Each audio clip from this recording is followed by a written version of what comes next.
Hi, I vanished.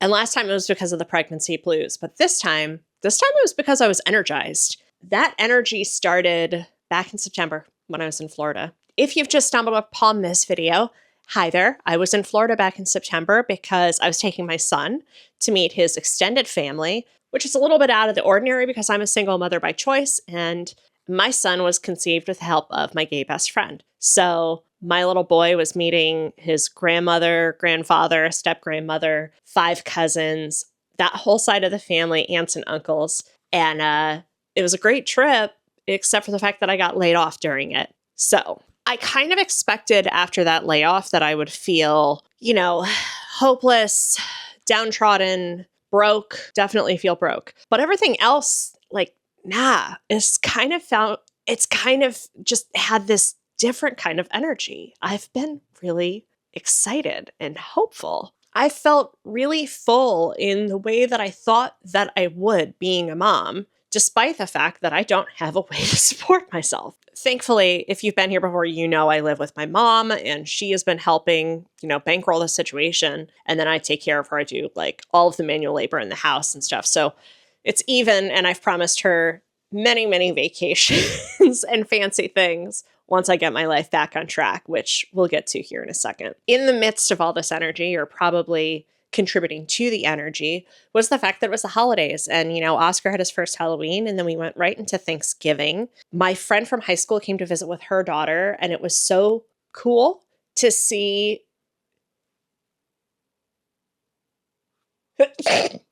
how far I've come since I met her, but then also how similar I feel to that original, foundational version of myself. I've really felt like a whole full circle moment. And then in terms of the holidays, we kind of kicked it off over my mom's birthday weekend, which was November 19th. We went out to Indio, California. We stayed at the La Quinta Resort out there, which was fantastic. They were just getting decorated for Christmas, so it really got us into the mood. And then, we went to Disneyland a bunch of times, obviously, because we're right here in Anaheim.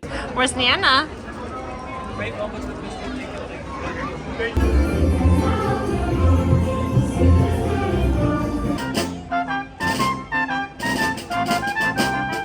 We saw the Candlelight Processional, which was my mom's first time doing that.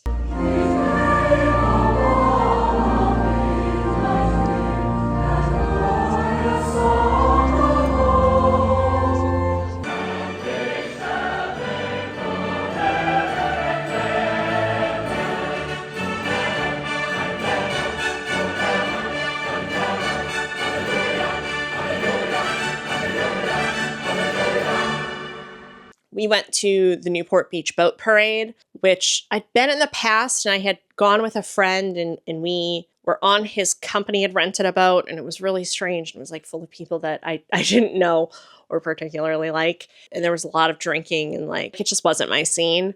This time, there's a co-working space in Newport Beach that I've been to, and they had a little party. And we were kind of a little bit removed from where the boat parade was, but I would say it was a nice, gentle, first-ish time seeing it. I also have some friends who work for the Walt Disney Company, and they invited me to the big Disney employee Christmas party.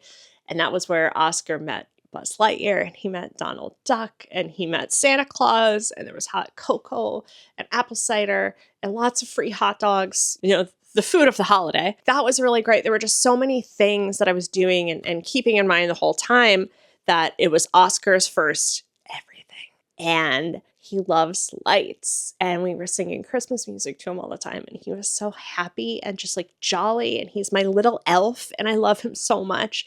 And having his first Christmas where my mom went bananas on him and had so many little trinkets and toys for him to open, and he got overwhelmed and cried and had to take an early nap, but it was so sweet and wonderful. And I wish that I was in a better position financially to have given him a fancier Christmas. But as far as where I'm at in life right now, it was just perfect. I couldn't have made it any better. And then finally, to wrap up the holiday cheer, we went to Pasadena the day after the Rose Parade, and they have something called Float Fest, where we got to walk along this 2-mile trail and see all of the floats.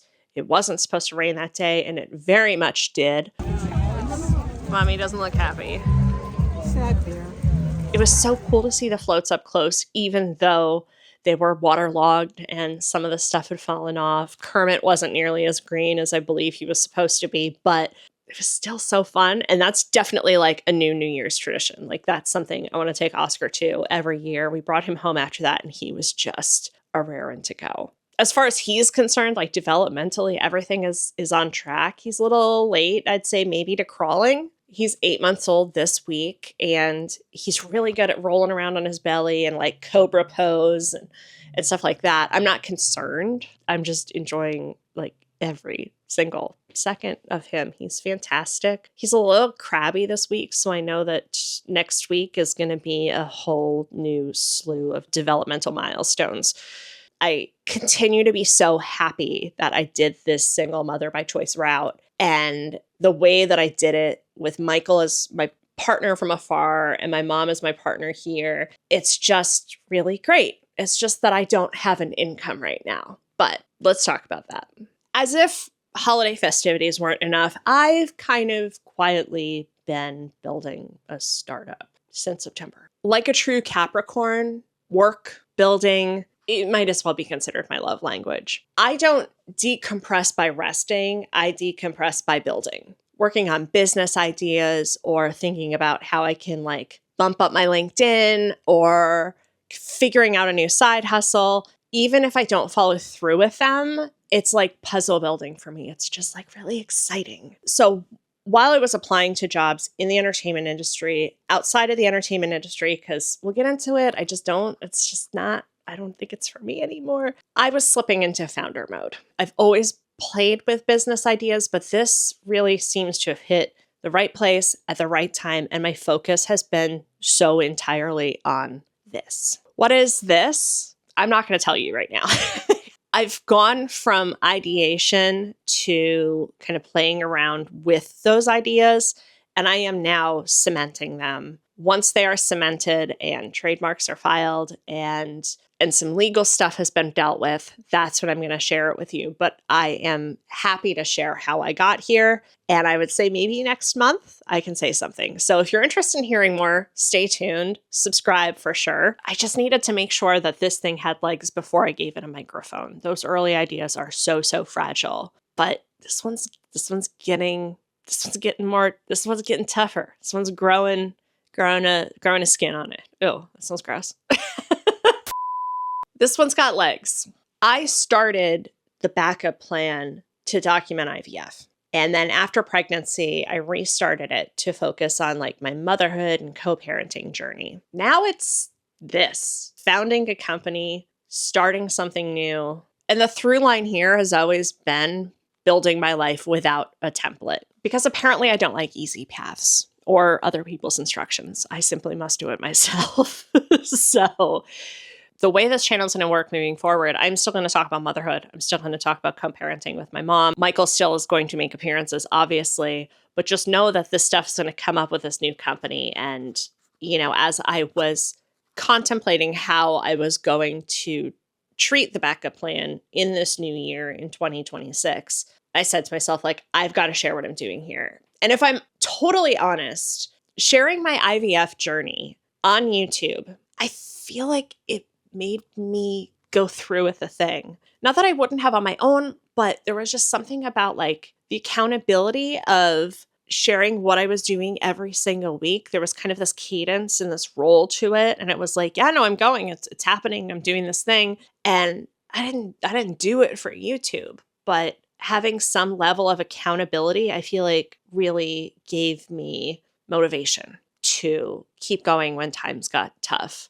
And when I was thinking about what I'm doing on this entrepreneurial journey, I thought to myself, you know what? YouTube gave me momentum then. I think it can give me momentum now. So come along, guys. I made some real concrete choices this week. I did some things that some people might consider to be this slightly unhinged, but we're on a roll, baby. It's happening. And while I'm not ready to talk about the full idea yet, I am ready to talk about the ideas that led me there. So come back next week. I am going to talk about why I just can't do the corporate stuff anymore. I can't climb somebody else's ladder. I'm going to go through the decisions that I made and talk about how I landed on this. And week by week, I'm just going to update you and let you know where I'm at. And I'm looking at product launch probably early early summer. So it's really exciting. I'm not here to sell this to you. I'm just telling you, like, that's the timeline. And I'm really excited that I have one. So yay. Thanks for following along, guys. Hit the notification bell, subscribe, and check me out on Instagram. All the information is below. I'm just excited about where I'm going, and I'm excited to share it with you.